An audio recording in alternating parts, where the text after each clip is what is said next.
escuchando Notimundo. Periodismo objetivo, responsable y equitativo. La contaminación de ríos y fuentes de agua junto con la degradación de ecosistemas son algunos de los principales impactos que la minería ilegal ha provocado en el país. La noticia requiere profundidad. En Notimundo están los protagonistas de la noticia.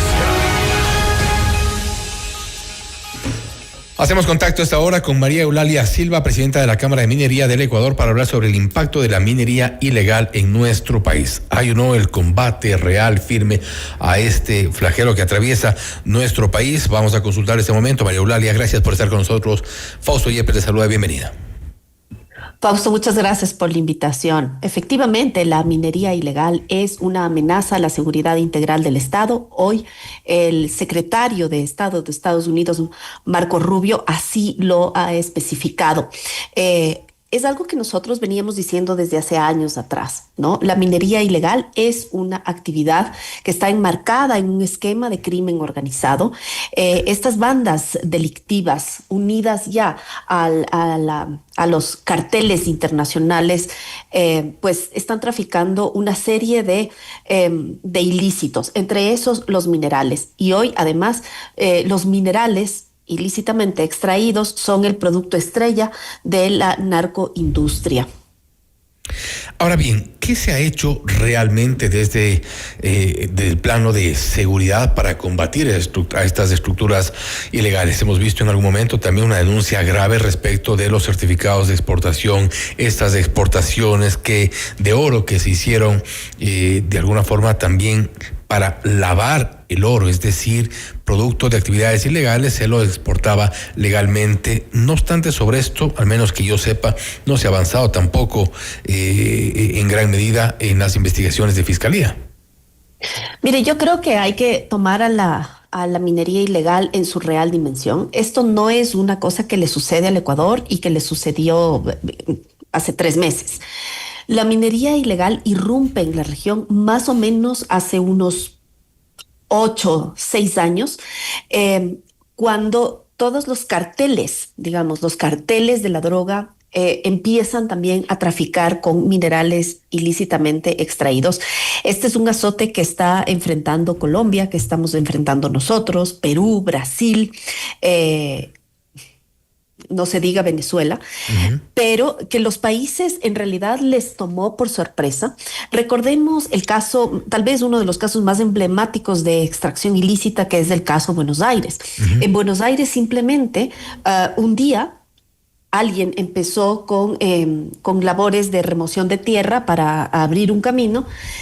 Había oro superficial, oro prácticamente visible, y de la noche a la mañana había un campamento de minería ilegal.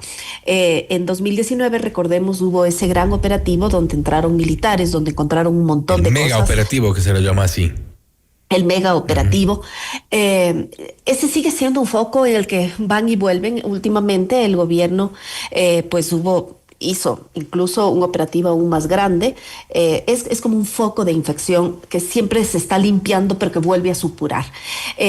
Hoy se sabe que varias provincias del Ecuador ya tienen estos problemas de extracción ilícita de minerales, y lo que resulta aún más doloroso y más penoso es que estas actividades de minería ilegal están penetrando a áreas protegidas. Parque Nacional Podocarpus, al sur del país, entre Loja y Zamora Chinchipe, es un ejemplo. Últimamente también ha habido la denuncia de guardaparques y del Ministerio de Ambiente y Energía, en donde se puntualiza que están empezando a haber actividades de minería ilegal en el Yasuní. Entonces, creo que este es un problema muy grande. Tenemos que enfrentarlo de manera regional también. Creo que es muy difícil enfrentar indistintamente o particularmente los países. Requiere una solución compleja, ¿no? Hay que hay que seguir la ruta del dinero, hay que seguir la ruta del mercurio, hay que seguir la ruta de la maquinaria, sin duda alguna. Hay que homologar normativa a nivel regional. Hay países donde comprar mercurio es absolutamente legal. Hay que reforzar fronteras, sin duda alguna. Todo eso sí. Nosotros aplaudimos la decisión hace más o menos un año del gobierno nacional de depurar algunas direcciones de Arcón, porque definitivamente la minería ilegal no se puede hacer sin la complicidad de autoridades locales. Y aplaudimos la decisión que tiene el gobierno de enfrentar este azote. Entre esas medidas fue precisamente el establecer que los certificados de exportación que se estaban dando a nivel de coordinación zonales, ahora pues tienen que ser emitidos desde planta central. Eso inclusive generó el año pasado que haya un poco de declive en más o menos de un 8% de las exportaciones de oro, lo cual, bueno, responde a una buena causa. Pero, por ejemplo, ante esta evidencia de que había una mano que estaba interviniendo en las administraciones zonales, ante esto, lo que no hemos visto es resultado respecto a la investigación, porque si sabíamos que había problema en una de las, o en dos de las que sabíamos, zonales, ya centralizamos la emisión de los certificados en planta central. ¿Por qué no investigar a quienes estaban realmente al frente de estas zonales? De ahí se sabían algunos nombres y no los hemos visto ni siquiera en condición de investigados. Esto demuestra, Fausto, que la lucha contra la minería ilegal no puede ser un tema solamente de un ministerio o de una agencia de regulación y control. Tiene que haber una verdadera política minera que trascienda las funciones y que trascienda el tiempo. ¿Hay una política? ¿Ustedes identifican que hay una política? Creo que es muy importante que todas las funciones del Estado se alineen con eso, porque esta no es solo una lucha del Ejecutivo, también es una lucha del Judicial. Muchas veces las denuncias se quedan en eso, en denuncias, ¿no? No hay un seguimiento. Muchas veces se destruye la maquinaria, pero los responsables no terminan en donde tienen que terminar, que es en la cárcel. Y para eso sí se necesita también el compromiso de las autoridades judiciales. Y tú mencionabas algo que creo que es importante también, el nivel de involucramiento, por decirlo de esta manera, de autoridades locales. Y no solo hemos visto autoridades locales, porque cuando los militares o cuando hay este tipo de operativos o mega operativos en ciertas zonas, hablamos de Napo, Sucumbíos, Imbabura, Orellana, también Zamora Chinchipe, en algunos lugares donde se han identificado actividades de minería ilegal, ingresan los militares, ingresan los operativos, pero se topan con oposición o respuesta de las comunidades, de autoridades locales.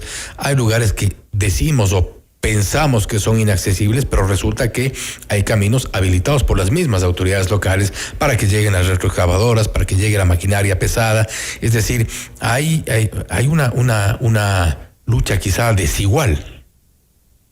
Hay una lucha desigual y yo creo que esta pregunta que usted me plantea cabe dar paso a una reflexión. Por una parte están las autoridades locales, algunas, por supuesto, nos puede generalizar. Hay algunas autoridades locales que permiten este tipo de actividades, pero también está la población. Y la población hay que ser un poco empática también. Obviamente no estoy justificando estas actividades, pero ¿qué sucede en las zonas remotas donde se hace la minería? Sucede que no hay oportunidades. Sucede que esas localidades muchas veces viven de la subsistencia, ¿no? Entonces, por eso también nosotros decimos y somos muy enfáticos en aseverar que el desarrollo de una industria minera responsable es un freno natural para que las actividades ilícitas no prosperen. Y visto desde lo humano y visto desde lo social, también pensemos en esas comunidades que no han tenido oportunidades, que no han conocido nunca lo que es, por ejemplo, el empleo formal. Esas comunidades que viven de la subsistencia y que de pronto llega un proyecto formal y por A o B o Z ese proyecto formal se paraliza por distintas razones.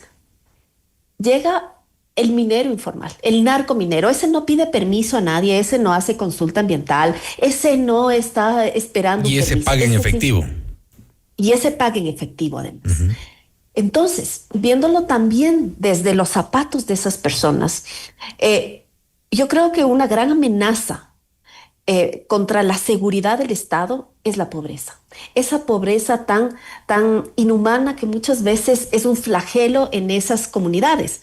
La pobreza hace que la gente se vuelque finalmente a las actividades ilegales, llámese minería ilegal, llámese tala ilegal, llámese un montón de cosas delictivas. Por eso es necesario desarrollar una minería responsable, no solamente porque es la forma de dar gobernanza a esos recursos, a esos tesoros que tenemos y que puede convertirse en dólares, puede convertirse en inversión, sino que también puede convertirse en empleo, puede convertirse en oportunidades, puede convertirse en un dinamismo de las economías locales, de tal forma que surjan los emprendimientos, que prosperen esos emprendimientos. ¿En qué medida ha influido en la creación o en la formalización, en la regularización de estas actividades? Me refiero a las formales, por ejemplo, la reapertura del catastro minero, porque ese era uno de los propósitos: regularizar, transparentar, formalizar a ciertos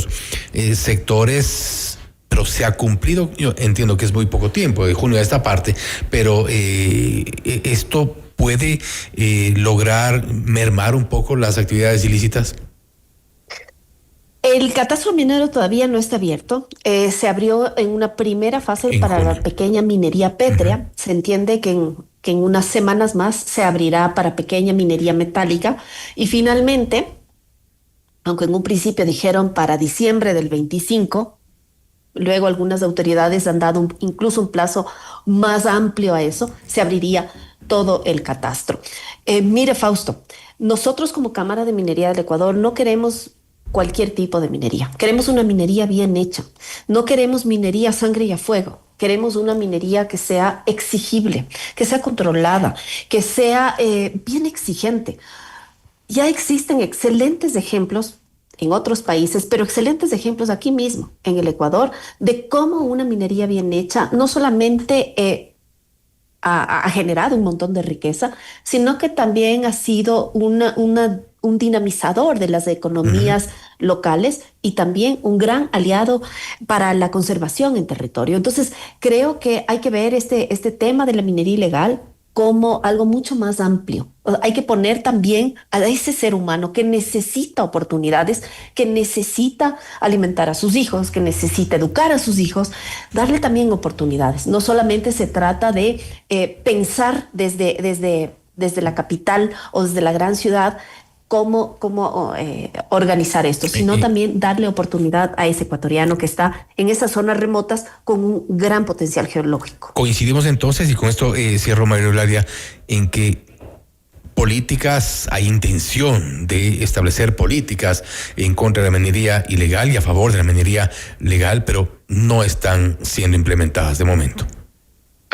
Creo que están siendo implementadas, creo que hay pasos, como dicen, baby steps en esto, pero definitivamente se necesita mucho más y felicitamos pues todo el relacionamiento que ha tenido el gobierno nacional con el gobierno de los Estados Unidos.